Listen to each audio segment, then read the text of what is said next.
they are as safe as they can be. Yeah, like even Syndra has an idea of being flexed towards bot lane. Yeah.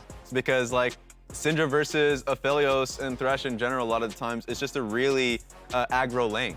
And so that's probably going to be what Evil Geniuses are going to for a very safe bot side. Right, Raz and I were talking earlier about how we think that Dignitas will potentially win this game. We weren't very confident in their solo lane, and it seems like EG isn't very confident in their solo lanes carrying as well, considering all 3 of their bans are targeted towards their bot lane right now. So to me, that kind of shows that, hey, we don't care what you pick top, we don't care what you pick mid, we're gonna win through that no matter what you do, but we do care what happens bottom. And when they ban these champions, it makes it like, you have to play lane now. If you pick Ziggs or Syndra, you can kind of dodge laning because they're different laners, and Kalisa's a really strong laner. So they're really gonna put the test to Neo now to see if they can stick up. Yeah, despite that test that they're trying to put forth, Dignitas really showing some of their most powerful picks coming to the table here.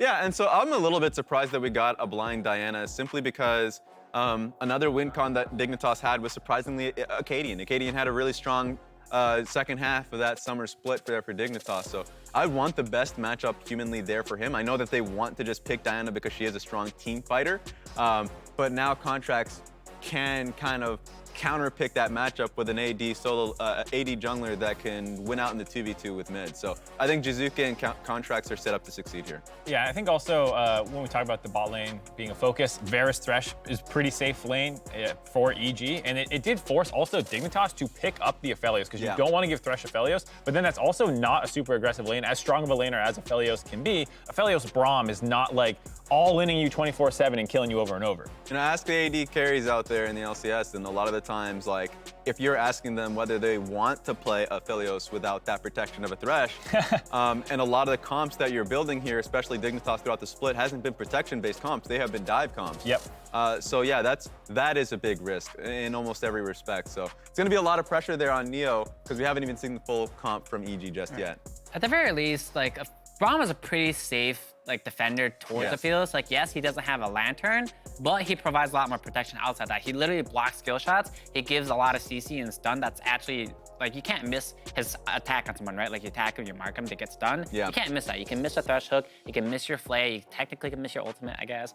So, like, yes, there's a lantern from Thresh, but that's more so for, like, preventing it from getting caught out, right? But in team fighting, Braum provides more protection for Aphelios than Thresh does. The only nuance I throw to that, though, is for Dignitas, unfortunately, Aphro is the biggest playmaker on this team, and when you put him on Braum can still make plays. You don't like his Q flash or his flash R? It's just not quite the same as an Alistar or Nautilus or Leona or all the other kind of engaged champions. So, like, while it does pair well with the Aphelios, like you're saying, it does limit or at least change how Dignitas typically approaches their game plans for winning. Right, they definitely want some kind of follow-up for this Diana, right? Like, right now, she'll ER in, but who follows her up at the moment? Not really Aphelios, not really Braum. We're looking for, like, another kind of engage from Dignitas. I'm surprised that EG didn't actually ban the Yasuo here. It's very common to pick Yasuo with Diana. However, Yasuo is a weak laner, and he is relatively hard to play, at least at the top tier level. So once again, I think this really goes to show that EG is very confident in their solo lanes to win. They put a double ban. Actually, no, that's just one ban both, because I rather it could be mid. So yeah, you see the Yasuo here. Yeah, you called his name, and here he is, Yasuo getting locked in for the Dignitas side, Raz. Yeah, so he does have the knockup from the Diana, so that's going to be how they're going to be framing it. Braum has a mini knockup. There we go, so Braum as well. So, like, they've played this a bit within the season, and so, like, that at least they have that. But remember, this is still blind. This is still a blind Yasuo, but picking Twisted Fate into the Yasuo That's a massive disrespect. You have two walls/shields that block the entirety of your kit. Braum shield blocks the entirety of your kit. Wind wall blocks the entirety of your kit. That is some ego picking right there. While that's cool for him, I want to see him get punished for this. If Dignitas were to win the game, that's right here. And it's really weird, too, because they have to do it with a blind top laner. Like, if you saw their top laner and you went the TF counterpick top, that would make sense to me, even if the Yasuo was shown earlier, but you don't even know what you're picking it into top lane. And we already talked about how hard it is for Braum. It's not really giving EG that many clear avenues right now, assuming FakeGod has a good pick right now into the set. I will say, though, out of lane, Twisted Fate still does provide a lot. Malfight. If you see that, then that's great. But, like, once again, like, Aphelios largely unprotected. The Twisted Fate is still gonna, like, lock him at, or at least gonna be focused on him, like, before fights. Sett is another threat that he's gonna have to deal with. And also, I see Twisted Fate and Lee Sin being an answer, as the GP, being an answer to the Diana. I'm expecting Contracts to be a lot more enabled in this game, and I want him to invade a little bit more. With Twisted Fate hitting 6, I think that's gonna be the strategy. Ah, man. I was screaming out Malphite because, one, he's one of my favorite champions to play. Full AP just Wow. more clear. Yeah. I wouldn't go full AP here if I were to pick Malphite, but I actually think he's really strong into TF and Varus. They literally can't dodge his ultimate if the flash is gone. You hit that, you guarantee you win that team fight every single time because, like, yeah, you might lose lane a little bit to Sett, but your team fighting would be absolutely disgusting with that. Yeah, there wouldn't have been that much AP threat just with the TF. Unfortunately, they go, I guess you could say unfortunately, with the Gangplank, and so this does still kind of give them an avenue to try and snowball through the top side, most likely. I like the dig draft a little bit more, but I just think Evil Geniuses is just a better team here. So that's where I'm kind of leaning into. I think that Evil Geniuses are favored by quite a few, according to social media and beyond going into this, but we can believe in Dig and their ability to scrap in this regard. It is time for us to set the tone here of LCS Summer Playoffs. Evil Geniuses taking on Dignitas to really see who can put their best foot forward and make the longest run that they have at their disposal. Let's hop into game. Ladies and gentlemen, welcome to the playoffs. It's time for the best of fives. It's time for those huge moments. My name is Captain Flowers. I am joined by Mr. Kobe here for our first series of playoffs. Evil Geniuses going head-to-head with Dignitas. Let's go! Light show and everything, my friend. Oh, quick. We're there. They're gonna show our lower half. Yeah, we gotta have half-decent posture for the first 10 seconds or something. Ooh, we got a possible level one here with a wraparound looking for the top laner here for Dignitas, trying to blow some summoners off of Impact, but Impact not going to be caught by this. Oh, he's just doing some crunches in the river, man. Just making sure he's in shape. Got the blood pumping, ready for this top lane matchup here. I'm excited for it, He's got to get his playoff spot here. Yeah. Tip-top shape. Hot boy summer, right? He's got to make sure that he's ready to go for this. Down in the river at the pool party.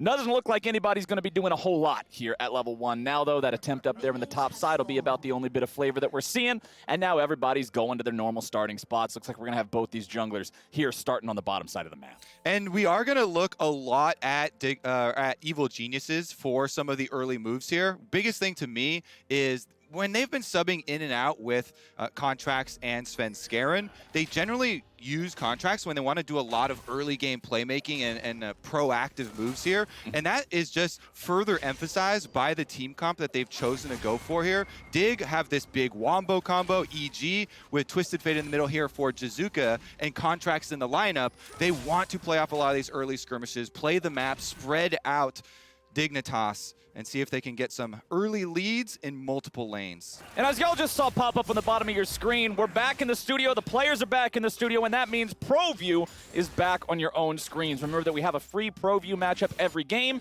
and now that we're into best of 5 series, that free matchup will change for each game in the series. Here in game number 1, it will be focused on the bot laners, Danny versus Neo, so be sure to check that one out if you're interested in stepping up your marksman game. Speaking of which, already some trading back and forth here at level 1, as neither one of these sides is going to have their jungler near them anytime soon, so they can afford to trade blows back and forth. Yeah, both of them looking topside, and Contracts on the Lee Sin, so one of the quickest routes you can do is red into Raptors towards topside to get a very fast level 3. I'm curious to see if Contracts really does want to start stuff up here against FakeGod in this GP matchup. You know, Impact has been such a strong point for EG. Sett there with the passive is able to get off enough autos to take down the ward as well, so denies the vision for FakeGod, and he's going to be playing a little bit more scared, a little bit more blind. Okay, nice hook from Ignar here back in bottom lane. Aphromoo getting pulled in, throws up the shield to make sure he doesn't take any more unnecessary damage as Neo kites backwards.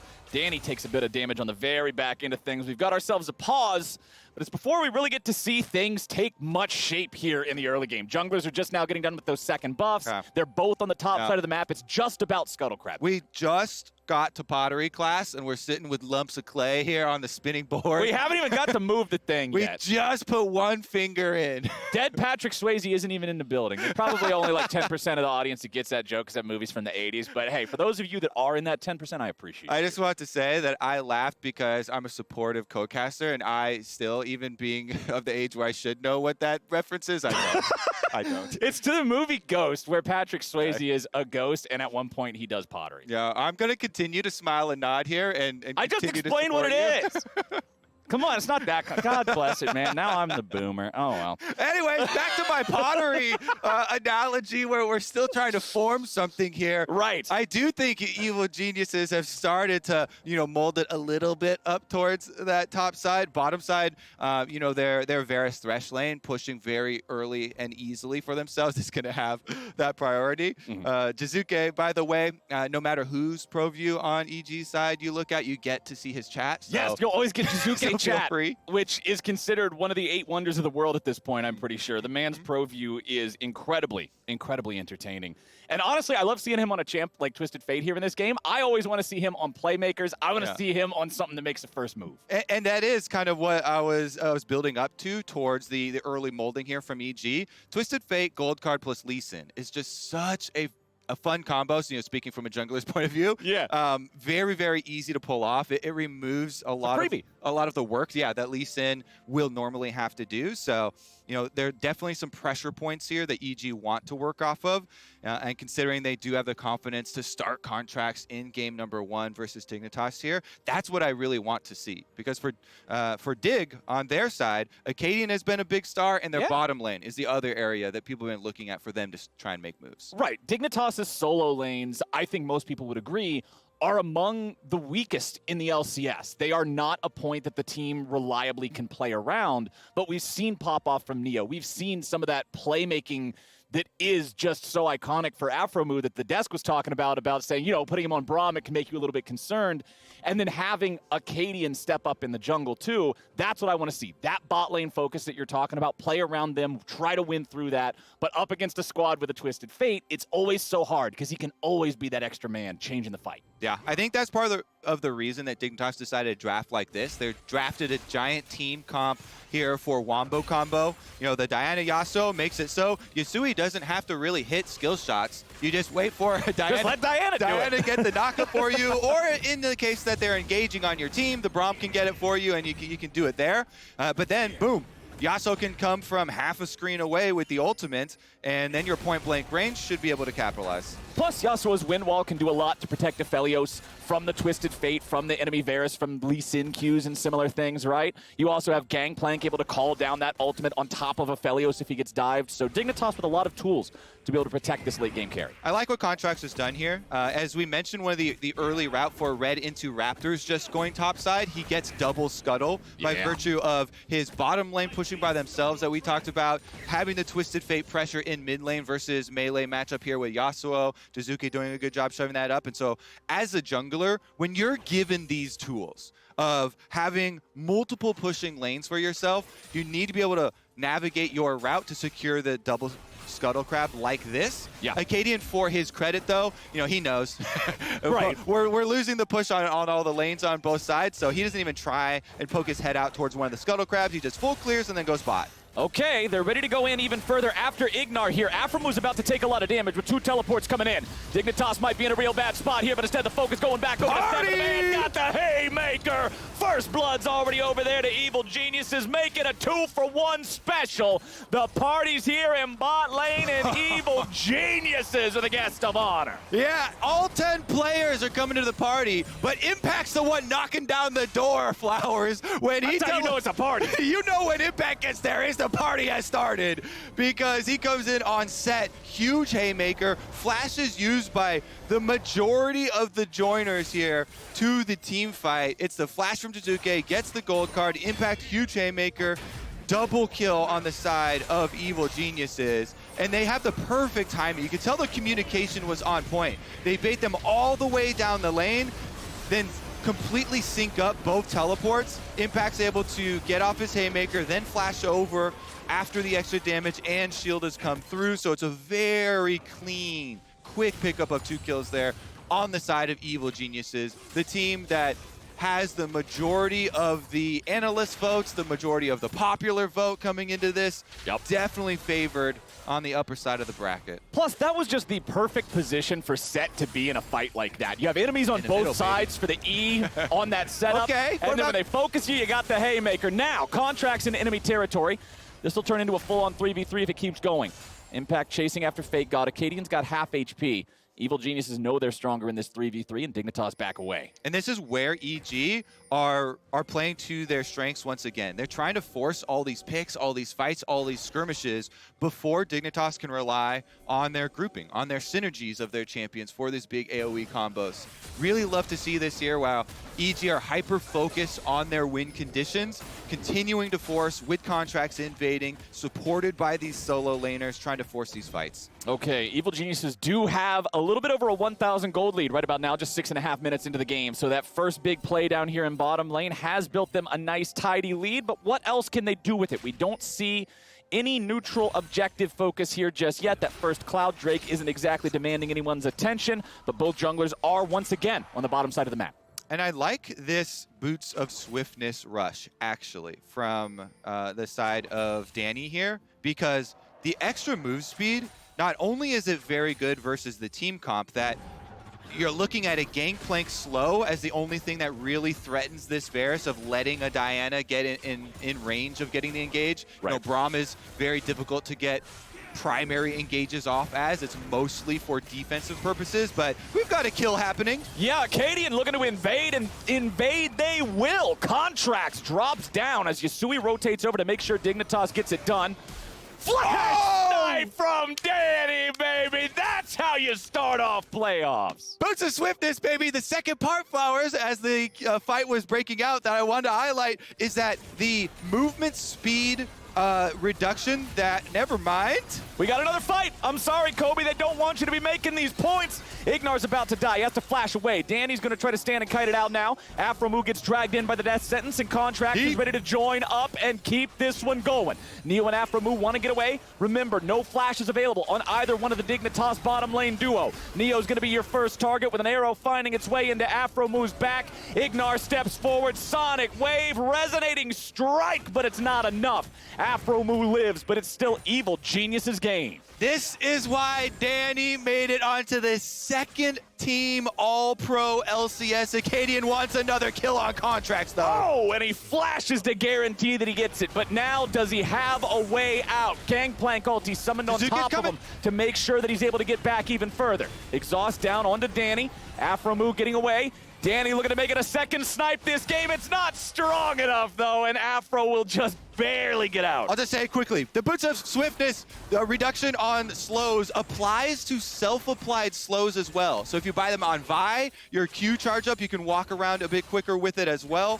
Same thing applies to Varus on charging up for the snipe shot. That's how he's able to move so quickly, even when looking for these snipes. He found the flash one, can't quite have enough damage to finish the one there onto Aphromoo, but so much action down around on bottom side, and the big beneficiary is, of course, Danny. Yeah. Second team LCS All-Pro there in his rookie split, my friend.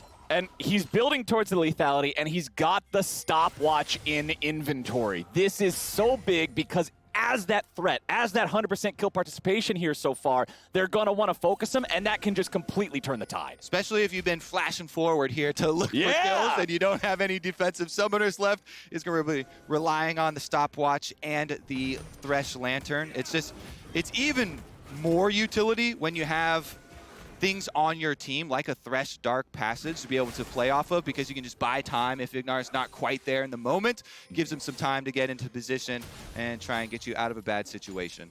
Okay, so Dignitas with Aphromoo up here in the top lane, looking to make sure FakeGod's able to get this shoved up and reset things here against Impact, but he will clear out the wave there. Everything's just fine. Rift Herald started up by Dig. We'll see if Evil Geniuses wants to try to contest this. Their support is here as well. Contract's looking for maybe an opportunity up here in the top lane. Looks like Dig's just going to get the Rift Herald free of charge. EG are slowly bringing up their bottom lane, so if they don't get here in time, big losses. Okay, well, they've already found the play onto FakeGod, who gets over the wall. Contracts wants to follow him. Kicks him right back out there, but FakeGod is still alive. Ignar might be able to secure this one. Goes into a stasis of his own, and Dignitas will just be massacred. Yeah, so we're about to point out, if they don't get there in time, then big losses, because guess what? They committed Neo to the bottom side for Dignitas, but EG do get there in time. They don't care that the Rift Herald was already picked up because they'll take 4 extra kills, Flowers. 8-2 now. Ginormous influx of gold on the side of Evil Geniuses. Great use of the Twisted Fate ultimate by Jiizuke, pins in the top side, FakeGod there, and then Contract's able to kick him through. Even though they don't finish him off, they pin them all towards this wall on the inside with the river, and nobody's able to escape with their lives. All right, let's take a look at it here in the Honda Performance play. Evil Geniuses goes in, and it's Contracts who takes the Q over the wall. Yep, kicks then FakeGod over to the other side because there's no escape route open to them. Danny had been coming up from the bottom side, so Evil Geniuses, while yes, the Rift Herald is taken down by Dignitas, they take everyone's life. 4 extra kills in payment. And they've got 8 kills in 11 minutes on the side of Evil Geniuses here, Kobe. They are coming out of the gate swinging with that nearly 3,000 gold lead. So strong here in this game, nice and early on. Now, Dignitas does have the Rift Herald Eye still in Akaadian's possession. They still have about 2.5 minutes to use that one. They should be able to get 2 plates with it at least, as long as they don't drop it out in the middle of nowhere and have it get killed first. But they've got a lot of catching up to do, my friend. The game is quickly getting away from them. Yeah, their big power spike, of course, does come off of, dragon fighting synergies here with the Yasuo-Diana combination. The Gangplank ult is supposed to slow them, so it allows the Diana to get into range so you can actually pull that off on the carries. However, the fun part of this game comes when Evil Geniuses do get this big early lead, utilizing their mobility, utilizing their skirmishing abilities here, because now you get to transition into your AD carry support towards mid, holding both sides with your solo laners. Jiizuke's got not only the Twisted Fate ultimate available if the fight is in top side of the map, but also teleport if it's further away on the bottom half, if that dragon starts to spark anything on the side of Dig, because their focus is on grouping on these objectives, and EG are going to be about pushing out for punishment, basically. You can see Twisted Fate moving for another minion wave on top side as Dignitas want to group. Yeah, we're seeing a couple of assist me pings from the side of Evil Geniuses on the Drake pit, but you're not really going to see a rotation there. They just don't have enough people nearby. Yeah, they are focused on taking down these outer towers. Keep that Twisted Fate split pushing on top side, move that minion wave up, push it in, and try and get your rotation back onto the other side. Dignitas, though, pop that Rift Herald. This is going to be first turret bonus, and Jiizuke gets stopped! Yusui going in for the solo kill, but a flash away from Jiizuke will keep him safe, make sure that he doesn't die to that. Dignitas secures first turret of the game. Much needed gold in their pockets from that one. Contracts throws out a Sonic Wave, but it will not find that blue buff as Akaadian can clean it up. After that recall, too, it is going to mean a hard push here from Evil Geniuses. Danny wants to whittle away a little bit more towards this mid tower. All the towers for Dig now sitting down at 3 turret plates each. So each one a viable option here for EG to try and push on. And again, they send Jiizuke top. Try and make use of his teleport, of his Twisted Fate ultimate to find some more of these picks. Contracts as a lease in, you want to pick up your red buff before heading into River and getting a little bit more of the deep vision so they can try and pull off some more of these skirmishes. Right. We want to see this EG team continue to be scrappy. We want to see them keep looking for these fights that they've shown they can execute on so far. Both of the big carries now with a stopwatch in the inventory. The Everfrost for Jiizuke is so big. It is just so strong with Twisted. Every time I see this combo, I'm always going to rant about it because BS, Kobe. You point and click with the gold card, then you lock them down for twice as long with the Everfrost. It is such a huge playmaking tool, and there's a lot of squishy champions on the side of Dignitas that can be picked off. Yeah, you alley-oop to yourself there. Set your own skill shot up with the gold card. Yes, well done, me. Nice stun so I can land my skill shot. River, though, is controlled. These are those... Okay, oh, nicely done. Dignitas going in for that wombo combo here after EG. Teleport's coming in now too. Jiizuke puts himself behind enemy lines, but I don't know if this is the answer. Evil Genius is continuing to file up towards the top lane. Contracts with a flash into a dash, trying to stay safe. It looks like Evil Geniuses have navigated this well. They will get away for now. Jiizuke trying to find something on the back end of the fight here, but he's got to be careful that he doesn't get punished instead. Going right back in for the gold card. EG looking to go big. Impact is ready, and he slams Neo into the ground. Haymaker comes out for the double kill. Contracts goes in to make it 3. Dignitas can't do it, and EG strike back. Flowers, the party animal has arrived. Impact, he had no teleport. So if you're watching the mini-map, this man ran a marathon all the way up the river to get here. And when he finally does, it is a big, big show. Impact even gonna flex on him afterwards, pulling off the crunches. He finally gets there. He flashes in for the ultimate. Evil Geniuses are able to kite out Dignitas long enough. Again, this is 2 plays where EG bait Dig down the entire lane. If I take your mind back to the early game here on the bottom side of the map, they did the exact same thing in bottom lane. Here, it looks pretty good for Dig. And you don't blame them for going for this. They're trying to make use of their wombo combo. They catch 3 in the river. They don't have the chase to make it worthwhile here. And we talked about in their team comp, they don't have other great hard engage options once their combo is used with Diana Yasuo, and they just barely can't catch the rest of the members of EG. At that point then, they're locked in. Jiizuke buys a bunch of time. The Everfrost you talk about stalls them out, buys time for Impact. Now back onto the Rift though, we've got a death. Okay, so Ignar dies as we get back into live. It looks like Evil Geniuses was pushed up mid here, taking down the tier 1 turret, and Ignar got caught out. Still a 4,000 gold lead here for EG.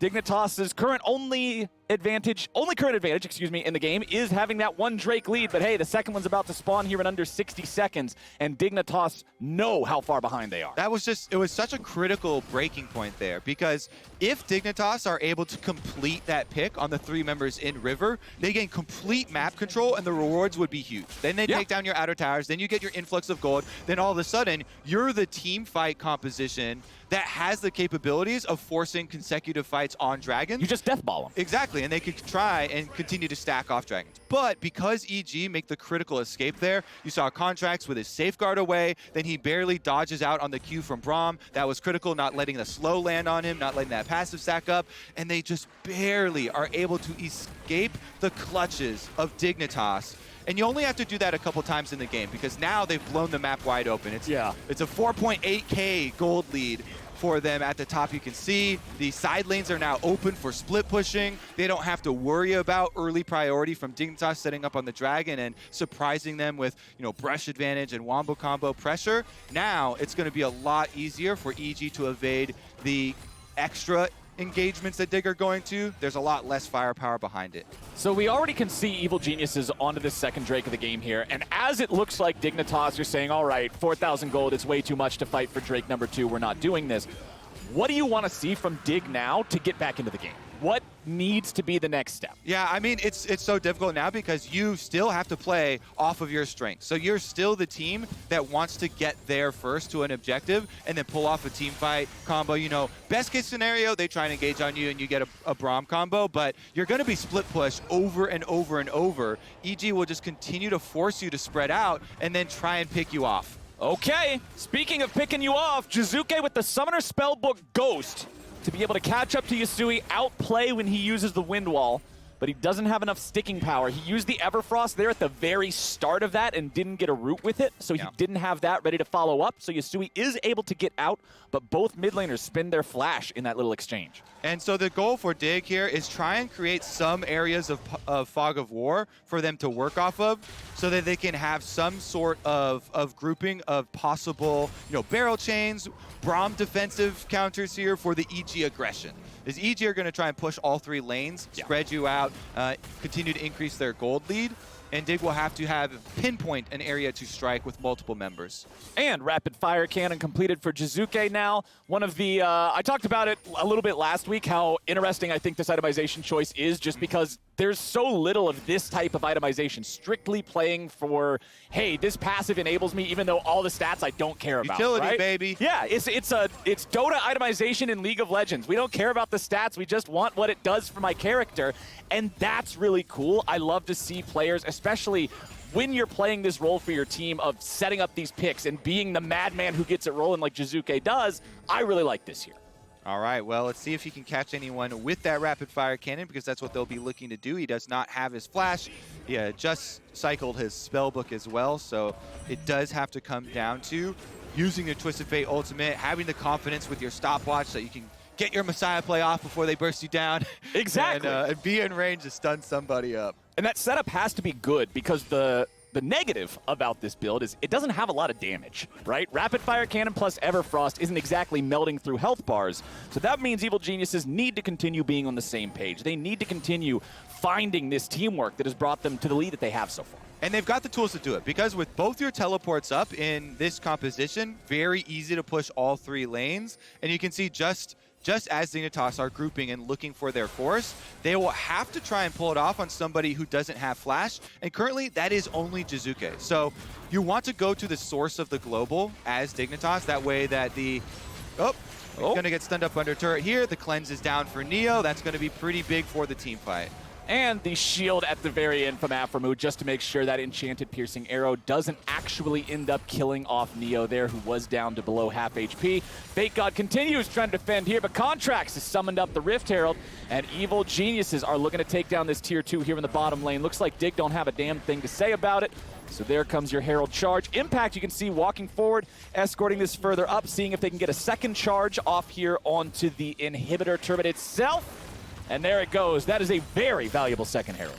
You can see Dignitas, too. They've just conceded this push to Evil Geniuses, keeping Yusui up on top side. They want to get paid for it, but it's going to cost them in a very big way. Bottom side will get blown open completely. They're going to actually retreat. This is a choice by Evil Geniuses. They could take this inhibitor if they wanted, because they still see Yusui up there. He's got teleport, but they've swept out all the wards that are behind them. And the only hard engage from Dig is the Gangplank ultimate into Diana Flash. But they decide they don't want the extra, pushing lane for themselves quite yet.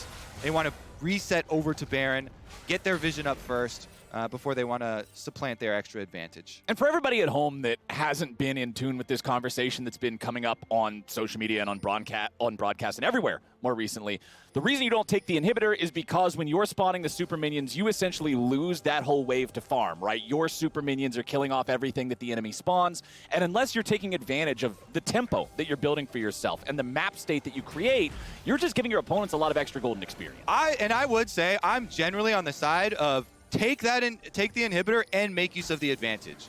Because especially if you're in a winning position like this and you have Twisted Fate and you have all of these pick potential champions here, then you should be able to take advantage of it. But EG don't even have to have the extra pushing lane right now. They still can move in, take full control of this Baron side, and still get a pick. Okay, they're going after Aphromoo here, who gets kicked away by the Lee Sin. Contracts continuing to chase after him. The damage goes through, and Contracts is unstoppable. Evil Geniuses with a kill on the enemy support, 5v4 for the next 30 seconds here. They could push up to take this tier 2 in the top lane, but the pings are on the Baron pit. Yes, sir. They've already got control wards inside. Akaadian's a little bit far out, though. Man, you don't even need a rapid fire cannon for that one. You can take a sawed-off shotgun and still hit him from 2 feet away. Evil Geniuses with another one, and that's gotta mean Baron. Is that another skin for the rapid fire cannon? Either you get the big old range in there, or you just teleport on their face, Everfrost down, and they don't need any range. They've got all the damage.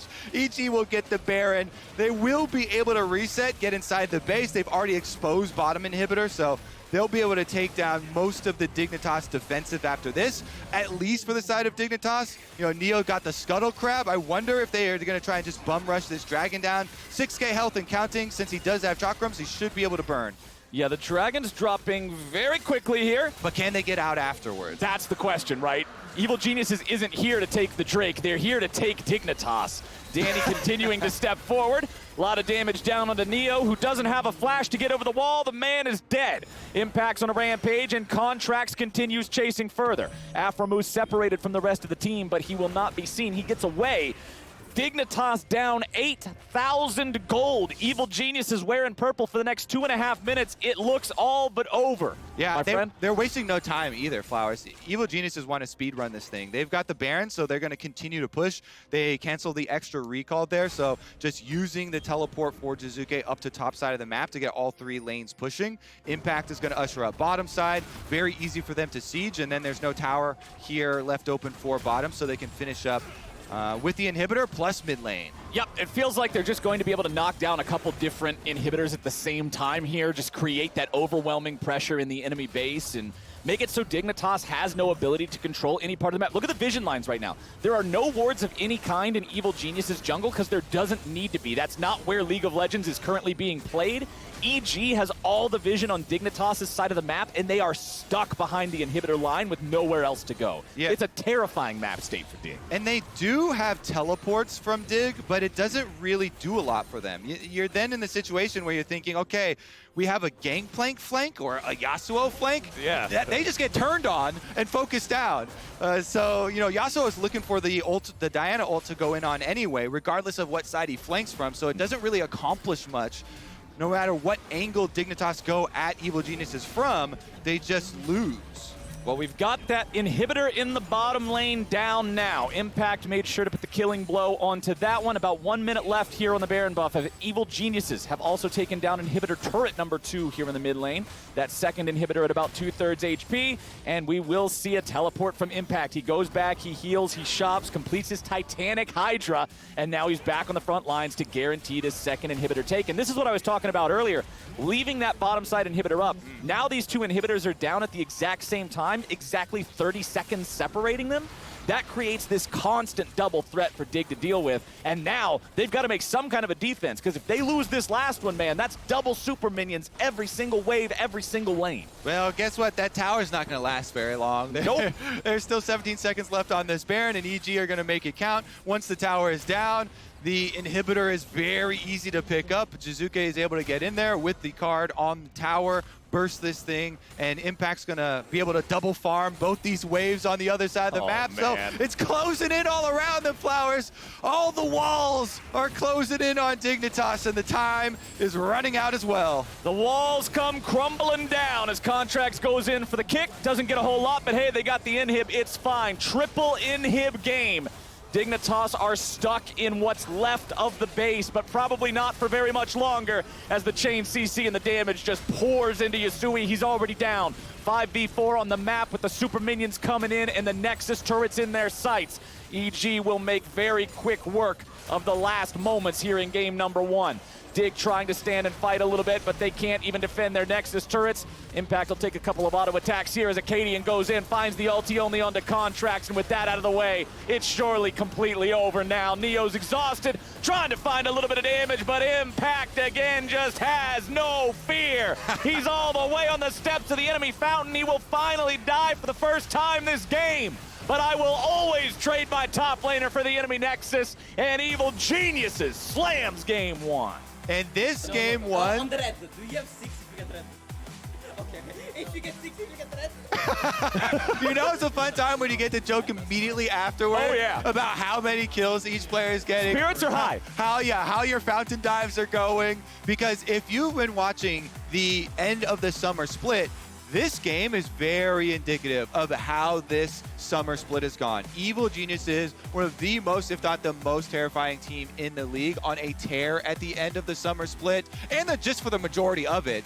Meanwhile, Dignitas falling a bit from their summer grace period. The roster changes did not sit very well for them. Yep. And EG have been able to incorporate both of their junglers seamlessly into these very proactive game plans for themselves. They execute once again here, so they are not dropping a step, cruising right into playoffs. They pick up right where they left off in the regular season. And that's so fun to watch, right? This team has been so exciting this year. I'm looking forward to seeing more of them here as our series continues. But a quick word here, if you are on the fence